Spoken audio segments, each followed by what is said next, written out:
समुद्र का जल स्तर इतना बढ़ जाएगा कि जगन्नाथ मंदिर की 22वीं सीढ़ियां तक पानी आ जाएगा और तब भगवान के विग्रह को उनके भक्त चटिया बता ले जाएंगे।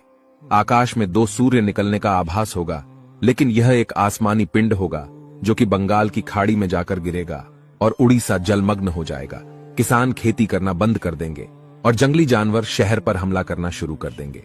धरती पर प्राकृतिक आपदाओं के कारण 7 दिन तक अंधेरा रहेगा और यह घटना 2024 से 2029 के बीच में होगी। एक और प्राकृतिक आपदा होगी तो दूसरा और विश्व युद्ध होगा, और तीसरा विश्व युद्ध की शुरुआत शनि के कुंभ राशि में प्रवेश करते ही हो जाएगी। और ये एस्ट्रोनॉमिकल इवेंट 2024 में होने वाला है। दोस्तों, ये वह बातें हैं जो भविष्य मलिका नामक किताब में लिखी गई है, और ऐसी कई और भविष्यवाणी किताब में लिख गई है, जिसका होने ये संकेत देगा कि कलयुग का अंत निकट है। और डराने वाली बात यह है कि इसमें से कहीं भविष्यवाणियां पूरी भी हो चुकी हैं। दोस्तों, भविष्य मल्लिका आज से करीब 500 वर्ष पहले ओडिशा के 5 आचार्यों ने मिलकर लिखी थी, जिनको भगवान के पंच सखा भी कहा जाता है।